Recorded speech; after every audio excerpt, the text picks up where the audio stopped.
వివాహ విషయంలో యవనస్తులు కన్ఫ్యూజన్లో ఉంటారు.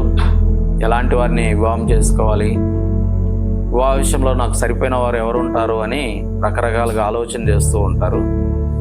3 ముఖ్యమైనటువంటి విషయాలు మనం ఆలోచన చేయాలి వివాహ విషయంలో. నంబర్ 1, వివాహ విషయంలో మనం చేసుకున్నటువంటి వ్యక్తి ఎవరైతే ఉన్నారో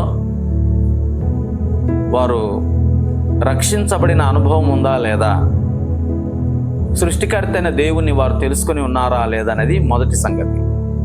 ఇక రెండవ సంగతి ఏంటంటే వారు వాక్యానికి విధేయత చూపేవారా కాదా. ఒకవేళ వాక్యానికి విధేయత చూపకపోతే కుటుంబంలో సమస్యలు మొదలవుతాయి. కుటుంబ విషయంలో వారు ఎప్పుడైతే వాక్యానికి విధేయత చూపుతారో కుటుంబంలో కూడా విధేయత కలిగి ప్రవర్తిస్తారు. ఎక్కడ ఏం చేయాలనో వారి బాధ్యత లేదో వారు చేస్తారు.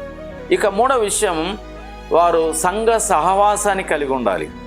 వారు ఏ సంఘానికి వెళ్తున్నారా లేదా. కొంతమంది మ్యారేజెస్ కొరకు అప్పుడు మాత్రమే సంఘానికి వెళ్తూ మధ్యలో ఆగిపోతూ ఉంటారు.